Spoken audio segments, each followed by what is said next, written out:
Salutations friends, welcome back to my channel. Today's video is the Show Me Your Spritz tag. This tag was started by the vivacious and lovely Moody Boo Reviews, and I am so excited to bring you my picks. So let's get into it. First things first, a humongous thank you to Miss Moody for tagging me. This was a really fun tag, and I did spend a bit of time figuring out what I wanted to talk to you guys about. So there's a few different categories and we'll get into each of them. So let's just dive on in. The first category is unicorns are real. So this tag or this category is about what fragrance did I chase the longest? What is my unicorn scent? Which is the one that was just out of my grasp for the longest time and I finally added to my collection? Well, this was probably the easiest one to answer of the categories, and it's for Guerlain, and it's Iris Ganache. This scent has been on my radar since just forever. I love Iris. I love the idea of kind of like a milky, sweet gourmand scent that's really centered around that kind of really beautiful, powdery floral. And so I have been trying to track this down for the longest time. And the thing is if you guys don't know, it was discontinued in the States. It used to be sold at Nordstrom, and then they reformulated it, and then it's really hard to make, so there's a limited batch. That's just my uneducated, kind of condensed version of everything that happened with this scent. In any case, it's really hard to find, specifically in the States. And it is also incredibly pricey. So when I did see it available for sale, I was looking at spending $700 to $800 on a bottle from sellers that I was less than sure that they were reputable. And if I'm spending that amount of money on a fragrance, I have to be like 250% sure that it is authentic and everything's good. So a friend of mine who has a very beautiful and crazy collection of scents, he was paring down his collection, and this was one of the bottles he was paring down. He knew very much how long I was looking for it, and he was like, hey, do you want to like swap / buy this? And I was like, yes. Like the second I was like, yes, done. So I finally got my hands on this. It's been in my collection for a bit. I am very sparing with this. I am considering trying to track down a newer formulation in the B bottle and kind of having a comparison. We'll see if that's even viable, but this is definitely my unicorn, and it's Iris Ganache from Guerlain. Now, this next category is House of the Rising Scent. This is a new house recently discovered that I'm really excited for. Now, in my quest to do more indie fragrances, I've not just tried new indie houses, but I'm rediscovering scents in my collection from houses that I maybe only have one fragrance of. One house that I am so excited to like kind of really dive in and just sink my teeth into and talk to you guys about is the House of Zyrina. They did this beautiful Hella Nut, which is a gorgeous chocolate nutty delight. It is really good. Their packaging, their marketing, everything about it is just so fun and just a little off kilter, but their scents are just so unique and different. Like, they definitely don't take themselves seriously, but they do a great job at creating really interesting, avant-garde, unique scents that are also strangely affordable. So I've really been diving into that house more, and I'm really just excited to experience more of their scents. I just really love everything that they're kind of doing and just what they bring to the world of olfactive art. So Zyrina is definitely the house that I'm like right now like super into. I think it's partially because I'm working on a video that'll probably be out in the next few weeks, but just in general love them. The next category is Heart the Hype. So perfume in Frag Com that is hyped up, that I think is worth all the love and attention. Now, I decided to choose the most recent one that I've seen a lot of people really just super excited for, and something that I really genuinely love. I could have easily gone to a few other fragrances, but I thought it would be fun to choose one of the more recent ones, and that is Bee from Zoologist. I just recently reviewed this a few weeks ago. It is just absolutely everything I was hoping it to be and more. It's just like rich and syrupy and sweet, but there's just kind of like a regal quality to it. There's that beautiful resinous quality it has, just out freaking standing scent. This one's going to get me in trouble. So, Renounce the Ounce. Perfume, I disagree with the hype.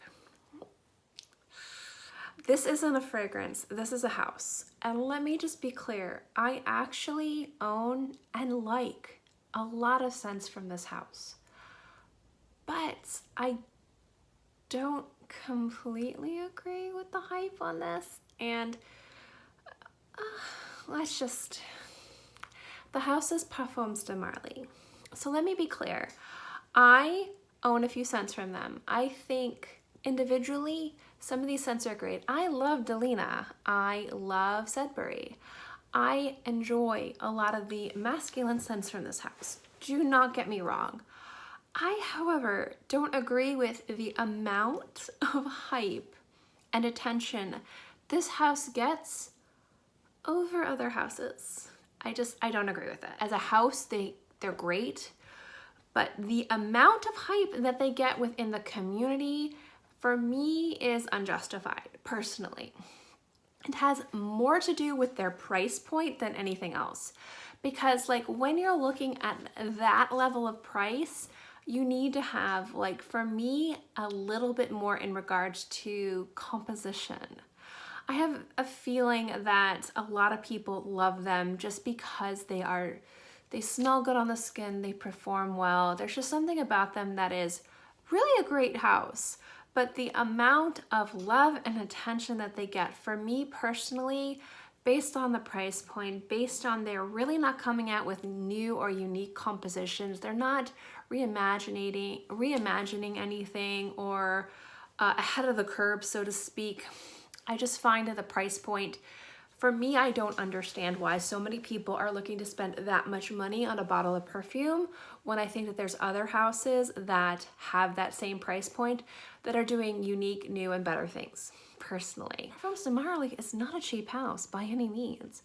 So for me personally, when I see the hype and I smell the scents, I don't understand like the hype. I don't. Are they bad fragrances? No. Do I like them? Yes. Do I own a few in my collection? Yes. Would I purchase more? Yes. In fact, there's a few that I'm looking at. It's just the amount of hype and attention and just all the attention of that house. I don't quite get it. And that is how my YouTube career died. The next category is Love is Blind Buying. So what blind buy did I purchase that I am like in love with, no regrets, no issues? This should come to no surprise to any of you. It is most definitely, without a shadow of a doubt, Kingdom of Bahrain from Raja. Now, this scent was also super pricey. She was like close to $600 with tax.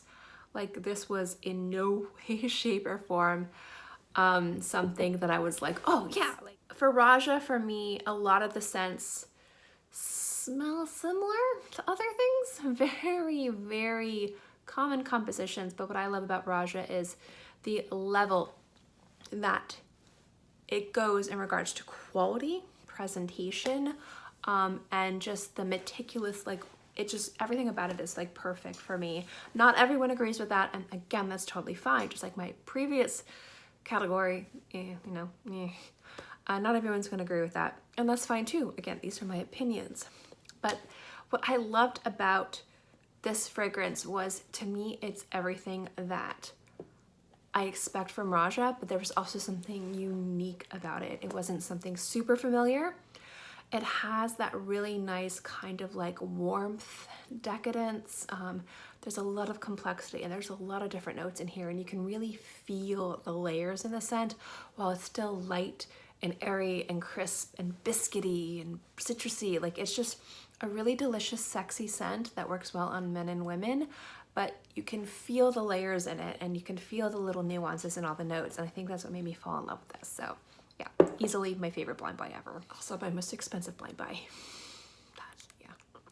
Crystal Baller, future purchase I'm excited about. I have quite literally been putting off this purchase for close to like 2 to 3 years, because girl, she's pricey, but I think I'm ready. So talking about Iris Ganache, one fragrance note I've really been trying to round out my collection with is Iris, and I love it. I have some beautiful scents that really focus on Iris, and there is one fragrance that I've just been putting off buying because she's expensive, and I'm hopefully gonna get it this year. I'm hoping not this year, maybe early next year. It's in the works. I'm just, whenever I spend that much money on a bottle of perfume, it takes a little bit, and it's Xerjoff Iris. And oh, ooh, that's such a beautiful scent, but she is expensive. So I have been putting it off for a very long time. I'm finally gonna do it because I'm really trying to round out my Iris fragrances, and that's kind of like the scent that I'm thinking about, that I'm like finally like, Ugh. Another scent that could easily be in this category, but I'm buying Iris first, so it's probably gonna be a few more years, is O'Hara from Stefan Humbert Lupicus 777. That's to me like the end all be all of all amber scents, so that's also like on my list, but it's also super pricey.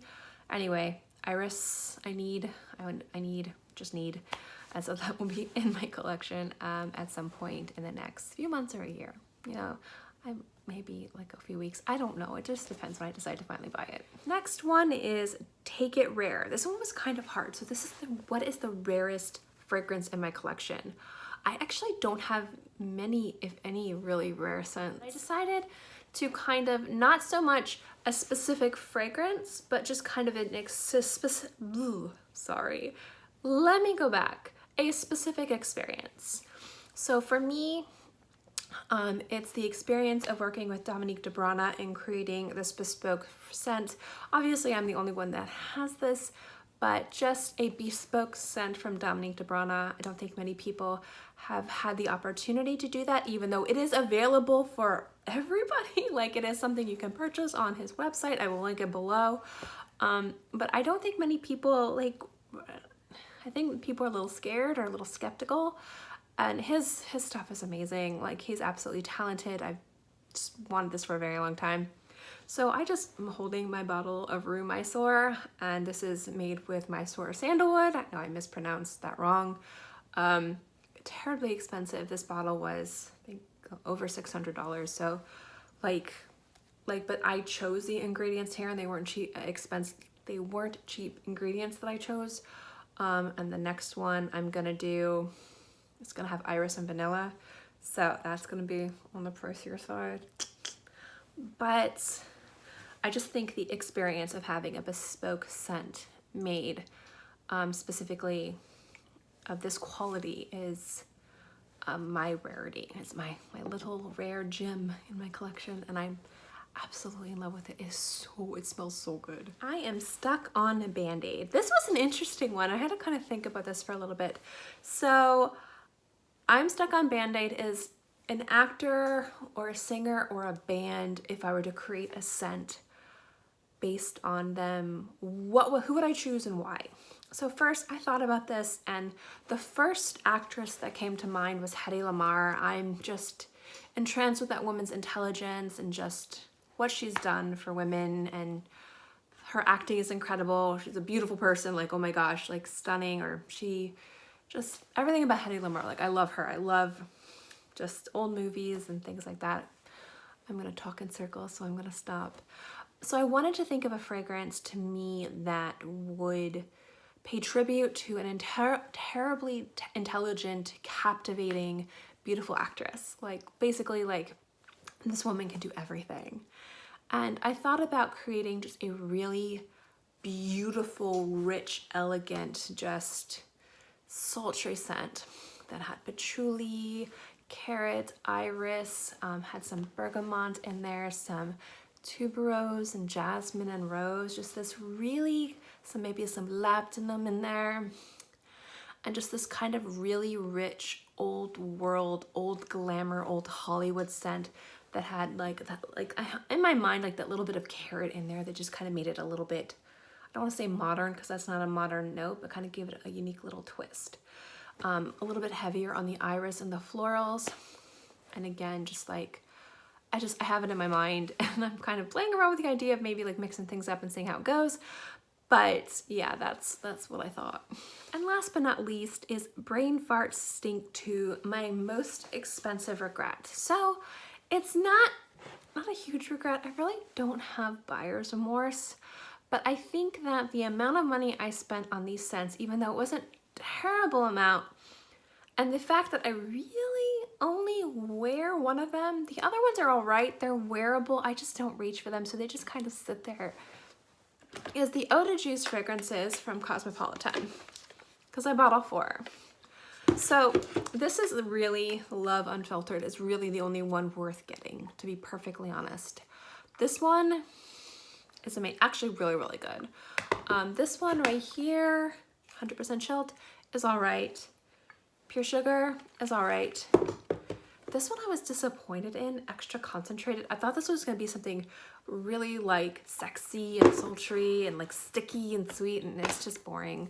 It's wearable, it's pretty, it's boring. If you have like a teenager that you need to buy a gift for and they love scents, these are fun, but for me, spending like $220 on all of them, I could have spent that money on another fragrance, like a nice niche scent or a few designer scents that I've been meaning to add to my collection. So that was my most expensive regret. So that's the video. I know, I think my choices were kind of boring. I'm so sorry, Moody, but I did have a lot of fun filming this video, so I hope you guys like this video. So this is a tag video, so I'm gonna tag 2 people, but as always, tags are open to everybody. But I do specifically wanna tag Lola Scents because I think she would have a lot of really great picks for this. So I'm definitely tagging Miss Lola, and I'm also tagging Among the Stars. His unique and expansive celebrity fragrance collection. I think this would be a really fun and interesting video for him, specifically in regards to like, I am stuck on Band-Aid, you know, seeing which actor or singer and like what kind of scent he would create for them, considering he has such a love and appreciation for these scents. So I mean, for that like genre of celebrity scents, I mean, it's his collection is incredible. And also like the rarities, like what scents in his collection are considered super rare. I would absolutely love to see what he has to say about this tag and like how he would tackle it. So tagging Lola Among the Stars. I would love to see what you guys have. And yeah, thank you guys so much for watching this video. It was super fun. Also, let me know what you guys think about any of my picks. Do you agree, disagree with some of my opinions? Again, remember this video is my opinion. Just because I think a certain way doesn't mean it's true. In a lot of cases I'm wrong, but I figured it would be fun to share with you guys, there we go, what I think. In any case, I'm obviously like not good at words today, so we're gonna end this video here before I further embarrass myself. Again, a humongous thank you to Moody for tagging me in this video. Her channel and video will be linked below. Definitely go check her out and give her some love. She definitely deserves it. And yeah, I'll see you guys next time. Bye.